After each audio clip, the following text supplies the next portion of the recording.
everyone. This is the Leadership with Heart podcast, and this is Heather Younger, your host. Employee experience is powered by emotions. Managers and or leaders within organizations get to choose which emotions they unleash from within the people they lead. Leaders, meaning supervisors or above in an organization, drive much of the positive or negative emotions by their actions or inactions, their words, and what they fail to say.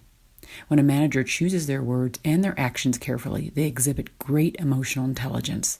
These managers are often thought of as leaders who care, or, as I like to call them, leaders with heart. This special brand of leader drives engagement and loyalty simply by being themselves. Are these leaders perfect? Absolutely not. It is in their awareness and sharing of some of their imperfections that we realize their brilliance. In this podcast, I ask that you see yourself in the stories my guests tell about times when they were not the best versions of themselves, but how they used their hearts to guide them to a place of deeper connection with their teams and heightened leadership prowess. Today, I am thrilled to have Tom Dietzler on the show. Hope you enjoy. Okay, welcome, Tom Dietzler, to the Leadership with Heart podcast. I'm so excited to have you on. I actually have Tom on primarily, so I know Tom through a group called No Longer Virtual, but before I met Tom in person there, I also met him online on LinkedIn, and I would be writing things, and I would do videos, and he would write things, and I loved the tone and tenor of the things he wrote. I loved his responses to things I had written or videos that I'd had. I could see he was someone, because I knew he was leading team too. I could see he was someone who led with heart, who really was very intuitive and empathetic and just had all the great mixings of a great leader. So that's the reason why I have Tom on now. So welcome, Tom. Well, thank you, Heather. That's very nice of you to say. I appreciate those thoughts, and LinkedIn has been a great blessing, and I'm thankful to have been able to meet you, and then now at No Longer Virtual to have met you in person. Yes, it's been wonderful. It's right. They're creating that community of people who really truly care about people and one another, I think, has been key. So, and that's, again, I think it's foundationally, the reason why I was called to it, and I love that, is because it's exactly who I try to represent out in the world. And so part of this call will be, I think, about that. How are we aligned as leaders as far as how we present ourselves out there and what we are internally? So let's start off first by asking, where are you right now in your leadership career? What are you doing currently? My actual role is I'm called the Director of Operations here at St. Peter Lutheran Church. And a lot of people ask, well, what does a Director of Operations do? My role is kind of unique because I'm the first one to have this job. And I was also the guy who was on the church council who recommended very strongly that the congregation create this position, not knowing that someday I would have that position. There is a teachable moment. If you're ever designing a job, always keep in your mind, hey, someday this could be you. And so, well, that's perfect. I had no idea when I was doing it, because the congregation was growing. We're about 2,000 people. Oh, wow. We've now got 4 pastors actually located on site here, and we just saw them getting involved in too much administrative stuff, too much building stuff, too much stuff that didn't allow them to do what they were called to do, and that's minister to our people and change lives. And then at some point they had a consultant come in, and the consultant said, you needed an administrative person. And that kind of sealed the deal then. And so within a year or two of that, they worked on creating the position, and they started interviewing, because my wife also works here. And that was one of the reasons I said, I recommended this position and you work here, so I'm going to kind of not be, I'm not going to throw my hat in. Oh. Then I lost the job that I had right after they started interviewing. And wow. Then said, are we to take it that your hat is in the ring now? And I said, if you'd like to. And then they interviewed me and they picked me. So. Oh, I can see why. I can see why. So here's the question for you. I'd love to know a little bit about your leadership journey, but what are the things that actually drive you as a leader? Like, where do you get that, when you have your kind of leadership style and just who you are and how you lead, where does that come from? Where does it derive from? With having a I worked in the paper mill for 26 years, and so I can't even tell you how many bosses I had. I had so many different bosses, and that was very pivotal in my journey, of course. And I learned as much about what I didn't want to be as much as things that I wanted to be. I had a great boss at one point who was a very serious guy, very straightforward.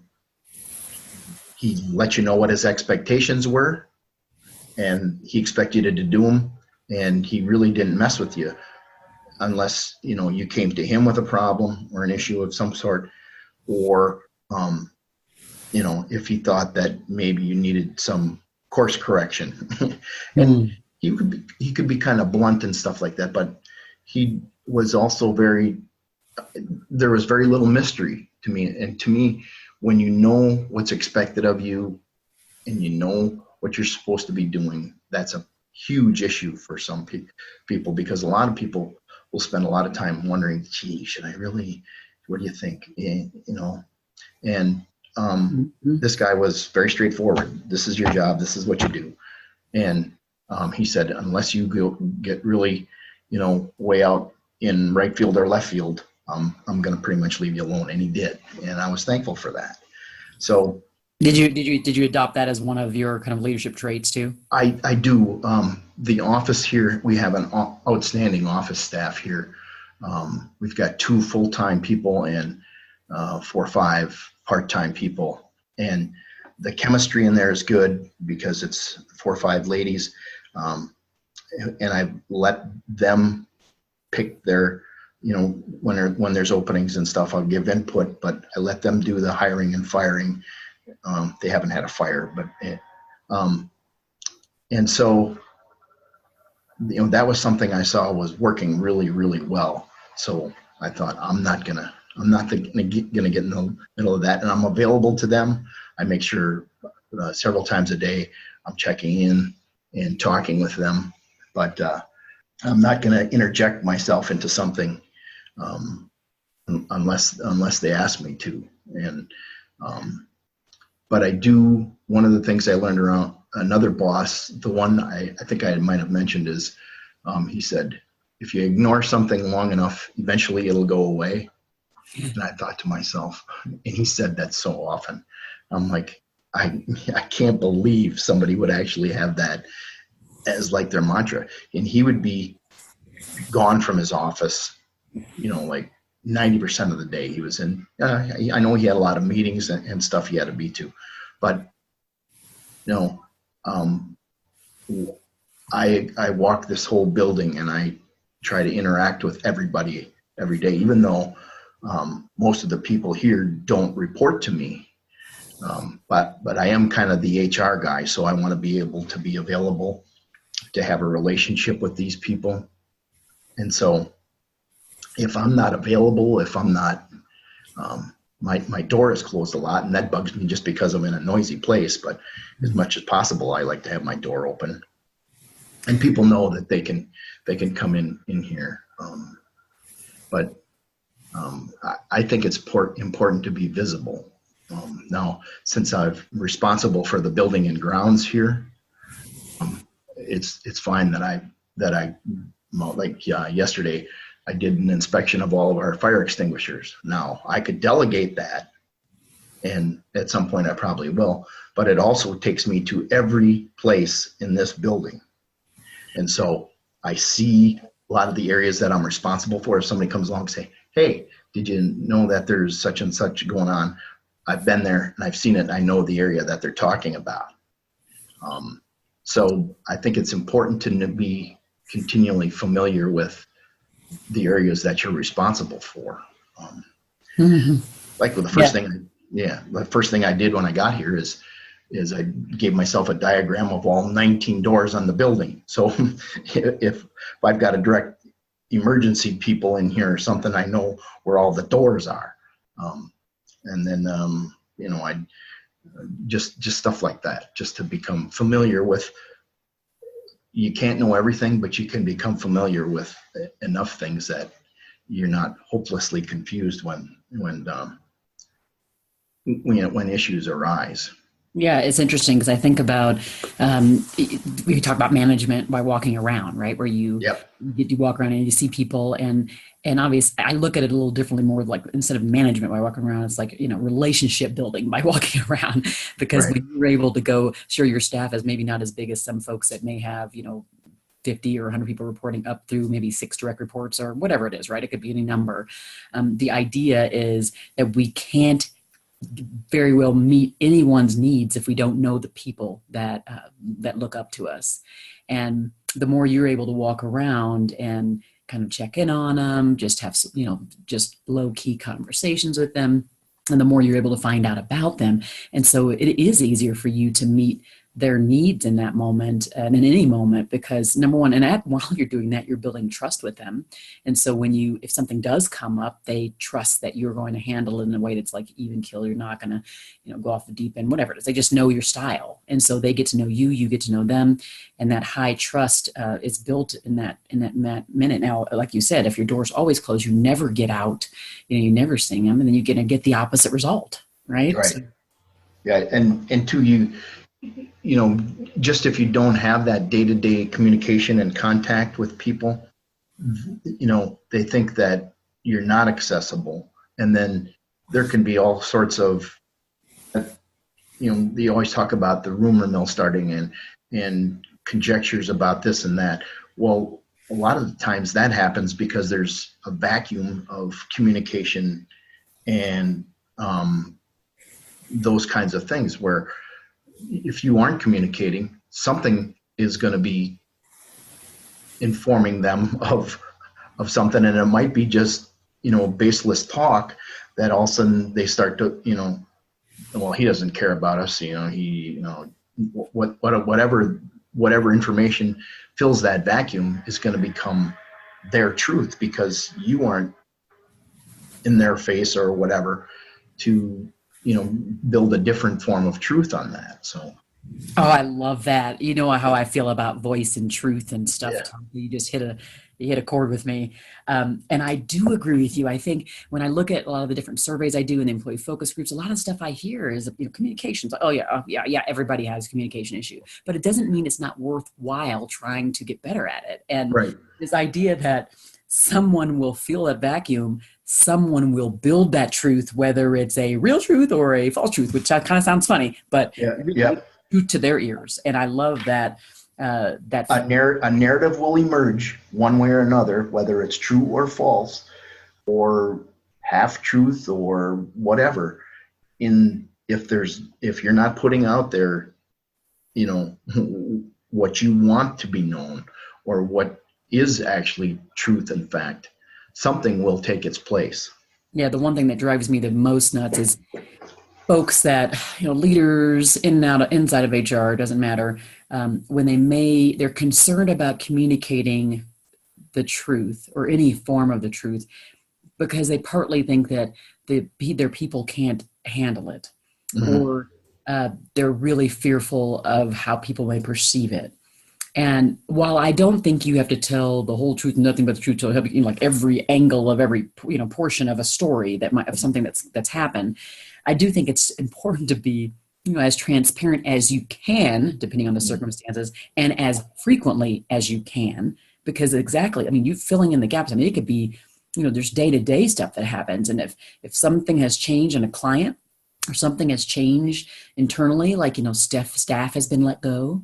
And no one has been told about it. And, what happened? Oh my gosh. And they all start going nuts about it. And internal or external, if it's a large company, it's investors or it's, anything. It could be so many different types of audiences and right. Organizations trying to be more purposeful, like creating communication strategies and plans that actually are lived out in a consistent way. And that after one event happens, this event happens, and you plan it. And I always tell people, like when we think about employee experience, or customer experience for that matter, when we think about that, it is 90% about emotions. And so the things that we can do behind the scenes that are kind of like process, they don't really actually feel very squishy and like butterflies trooping, right? They don't feel that way. Right. But in the front part of it, the feeling you create, the level of security you create, how they feel like they're important because you're communicating to them is so key. And so I think I just try to hit that on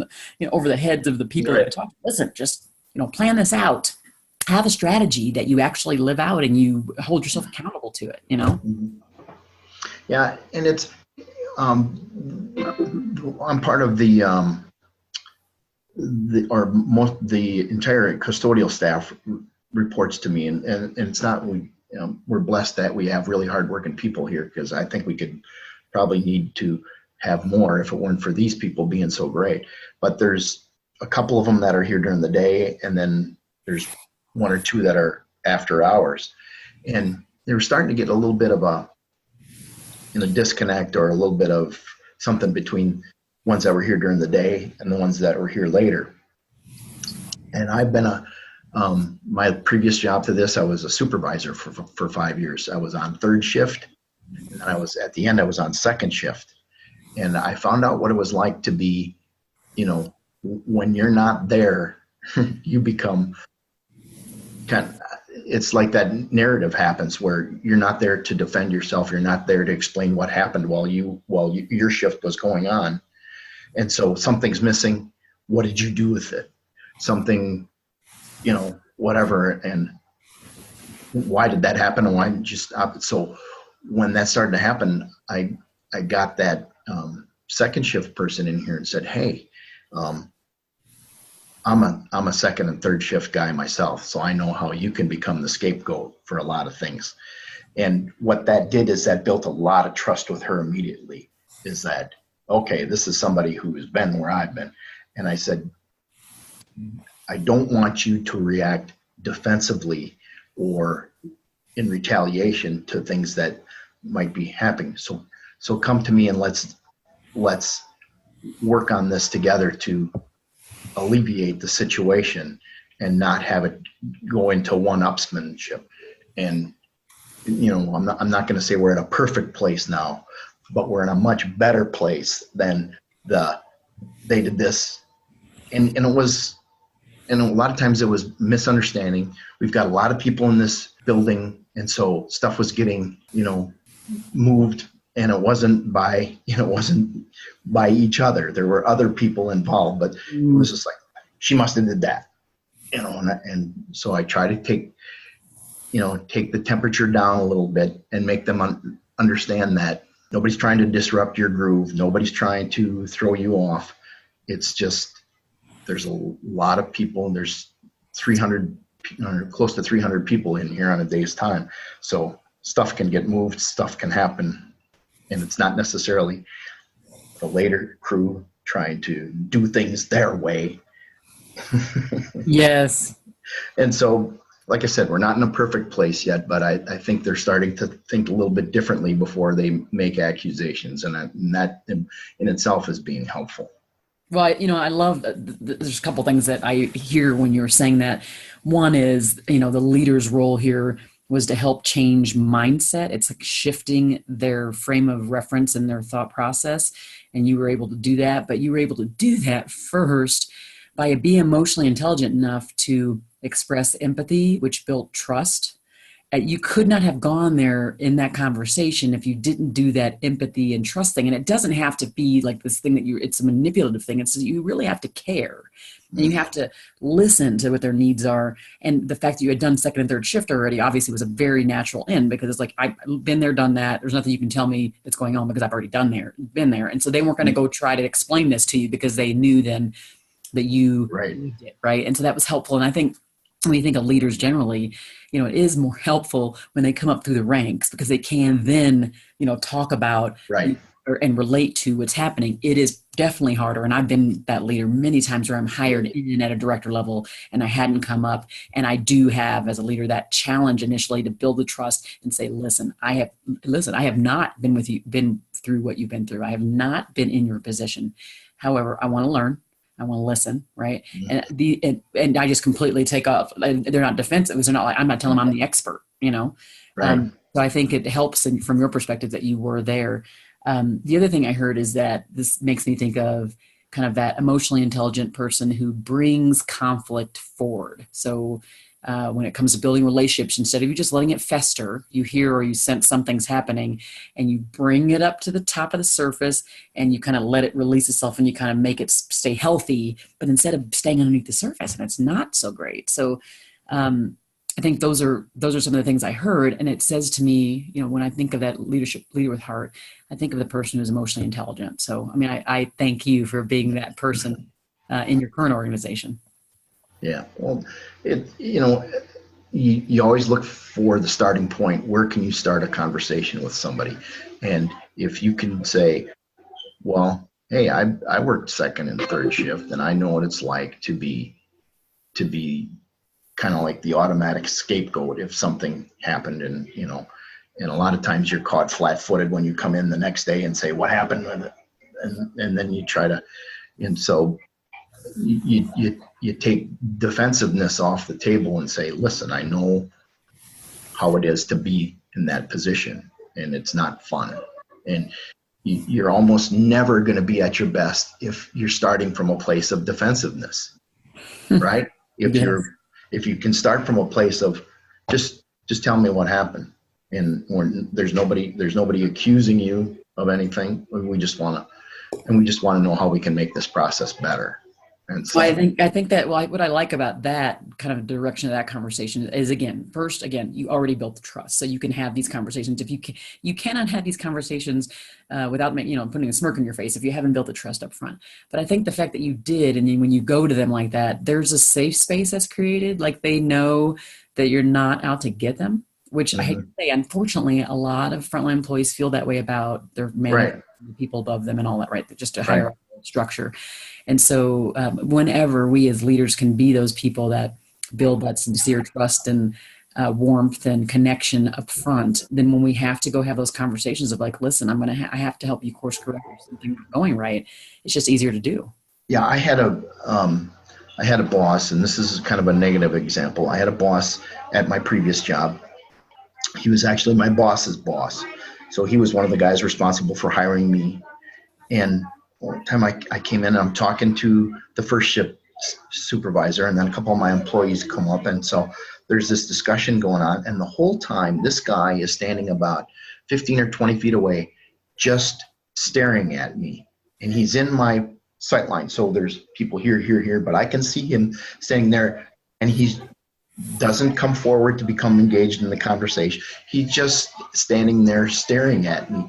And you know how easy how you get distracted if it's like, what is this guy staring at? And what is his, and you start having these conversations in your head, like, okay, what happened within the last day or two that, he's gonna, and he the employees all went away, and I started doing some paperwork and stuff like that, and he still stood there staring at me. Okay, that'd give me the EBGBs. What the heck? Yeah, I know. And I was like, if I ever had that, I would at least walk up to the person afterwards and say, listen, I was just thinking of, and engage him, but he didn't. And I was like, why would you do something like that to somebody? And so did you ever talk to him about it? Did you say, is it everything okay? Or there's something? No, I don't remember if I ever had. Yeah, I must not have ever, because I never felt like he was somebody I could confide in or approach. So I probably never followed up on it. Interesting. So yeah, so that proves the point. You didn't feel like he was someone you could approach. And that he never came up to me. I thought, well, on the one hand, there must not have been something that he wanted to come and chew me out for. So that seemed like a win at the time, but it was so uncomfortable. Yeah. So okay, I have a question for you. So can you think of a time when maybe, you weren't the best leader you could be, you really weren't the best version of yourself, and you knew it, and you're like, but then you got yourself out of it. And can you tell us a story? I know you're great with stories. So, well, there is one, and that would have been probably within my first year on this job, because I came in with a lot of expectations for myself, because, hey, I'd helped sell the church and the congregation on the idea that they needed this job, and now I got it. So I'm in my office, and I had a different office at the time than this one, and it was more accessible. People could come in, and you'd have people walking by a lot more, and I always had my door open at that time, so people would come in, and I started off. I made myself this huge to-do list of all the things I wanted to accomplish right away, and then so I'm trying to be busy and do all these things here. And this one guy came in. He's a fairly prominent member here, and he does volunteer in some areas, and he's and he has a way of standing in your doorway and going on and on and on and on and on. And so a couple of times I tried going down at the keyboard and like I'm working and stuff like that. And later on, he really roasted me because he said I was trying to act like I was so important that I didn't have time to talk to him and all that. And I should have. And since then, I'm not 100% at it, but I get much better. First thing I do is the laptop closes when somebody walks in. So there isn't that in front of me. And I should have just said something like to the effect of, I really need to get busy. Are there some things I have to do now? Is there anything? I needed to handle it much better than I did. And so, and he rightfully did. He raked me over the coals for a lot of things, but that was one thing he definitely hit the bullseye on. Is there's nothing worse than to treat someone like their second or third or fourth priority when they're immediately in front of you like that. So your solve for that was literally like, I'm putting this laptop down, or the cover down, so it's not a barrier between me and them. Right. Yeah. And it's an initial barrier right away. And when you're as ADHD as I am, it doesn't take much to distract you.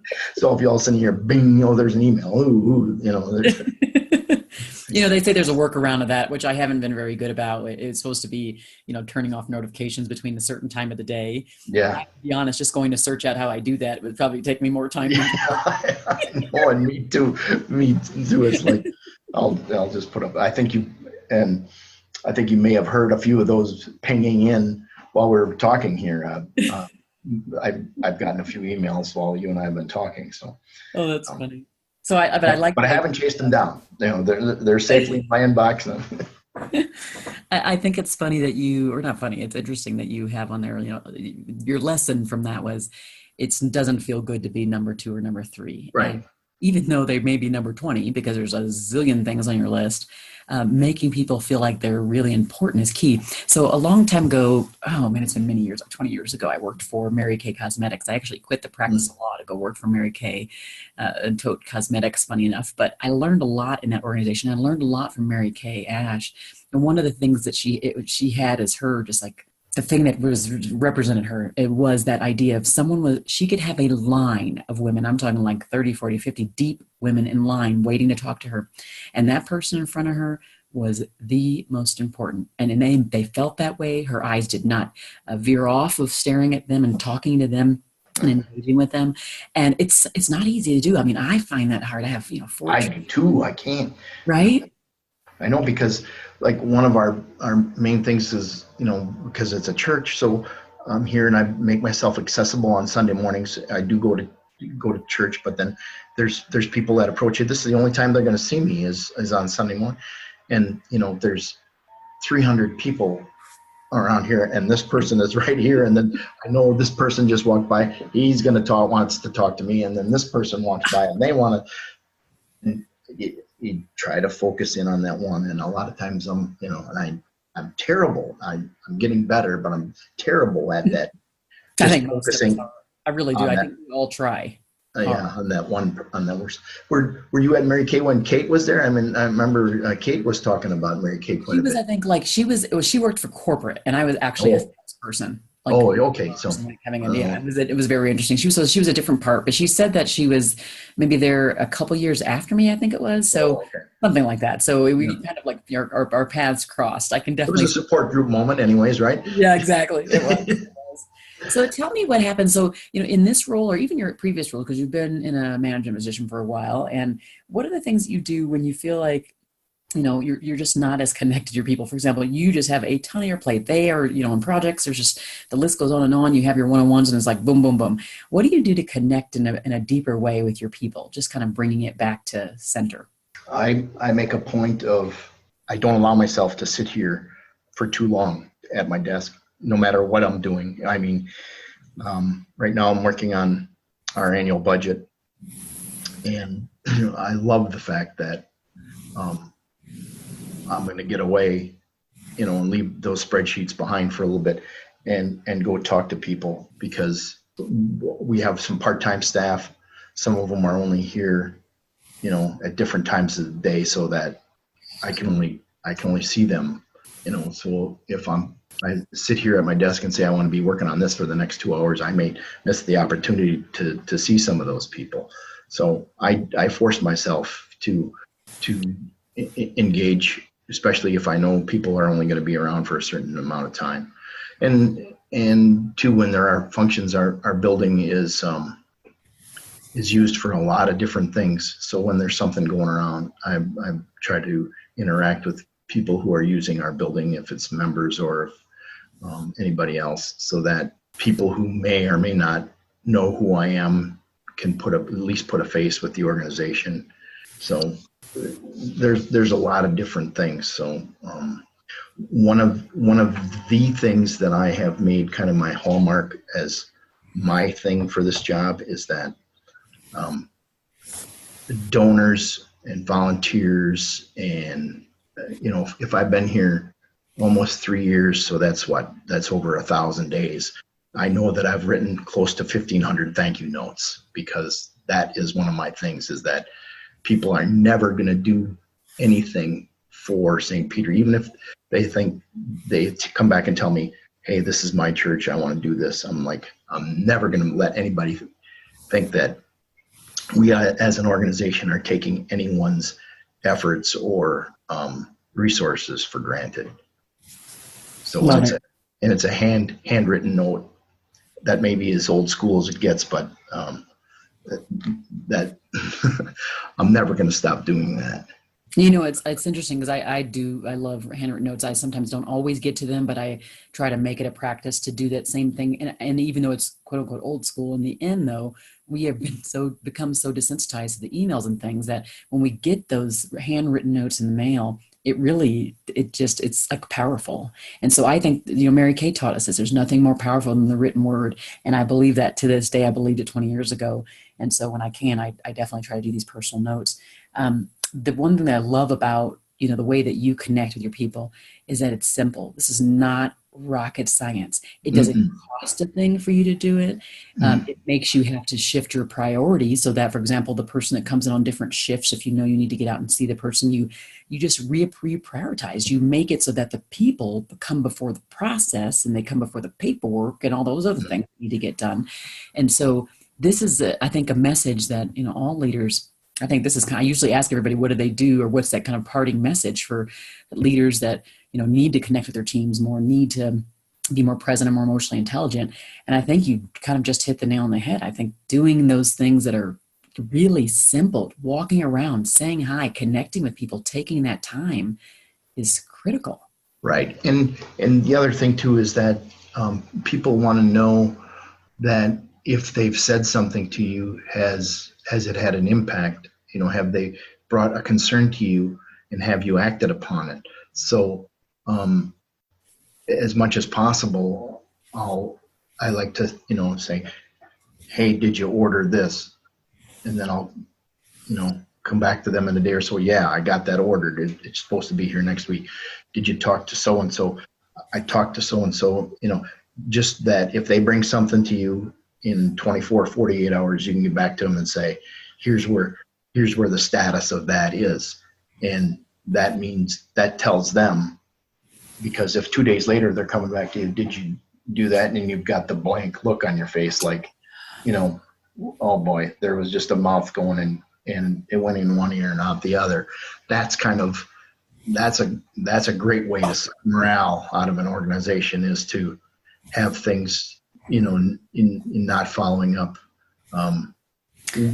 One of the things I do here monthly we have a newsletter that goes out, and I just try to put on there a laundry list of 10 to 15 things that here's some of the things that, a lot of them are building related or, event related type things. We had this event last month, we had X number of people show up, and, so people know that here your hard-earned contributions are going to St. Peter Lutheran, to pay this guy's salary.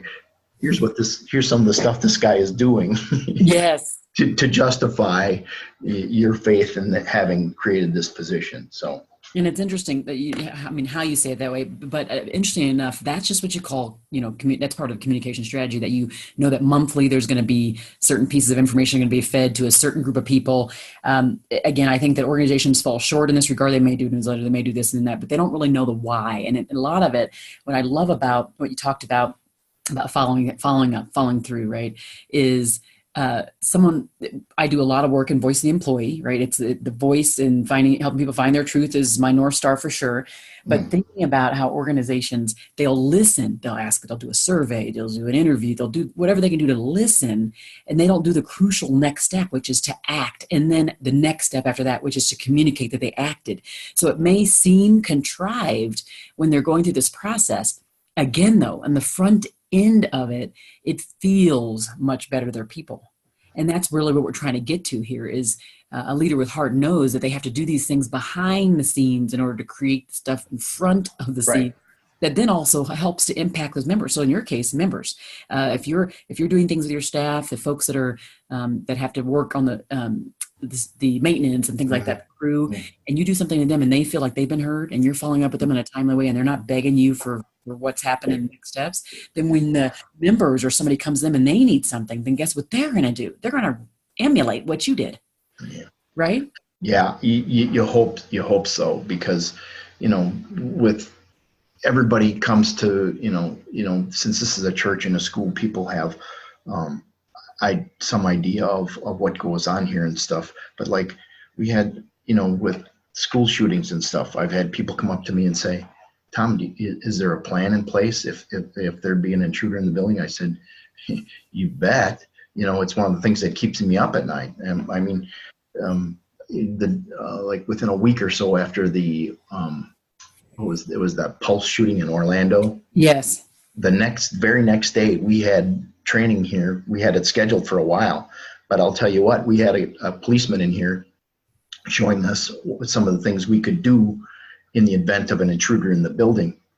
And you don't think that had some impact because there had just been a shooting the previous day? Yes. Bet everybody was locked in on that. And so, there's a lot of different things that you have to do to respond to things that are, what's in the people's consciousness at that time. But, and you always have to be responding to different things. But the thing is that you have to remember, you need to respond, because I'll bet you, and I don't have any studies at hand, but if somebody has to ask you more than twice, they probably aren't going to bother with that third time, because they're going to think, yeah, exactly. It didn't register. They don't care. Mm-hmm. Not listening in one ear out the other. Yeah. So in order to be able to respond to as much of those things, it tells you that even if it's something that's way out in left field, and it's like, well, you at least have to say, I got your message, and I followed up with it in some fashion, so. Well, this has been, our time today has been really good. And I've been writing notes like a crazy person. I'm hoping that people that are listening took away some nuggets, particularly in the areas of empathy and trust and being present for your people, and which obviously Tom is awesome in this area. So Tom, for anybody who would like to get a hold of you, just follow up with you, is there some particular way you'd like for them to go hold of you? I'm on LinkedIn. I'm on Facebook. I think there's more than one Tom Dietzler out there, but I'm the one from Appleton. I don't know.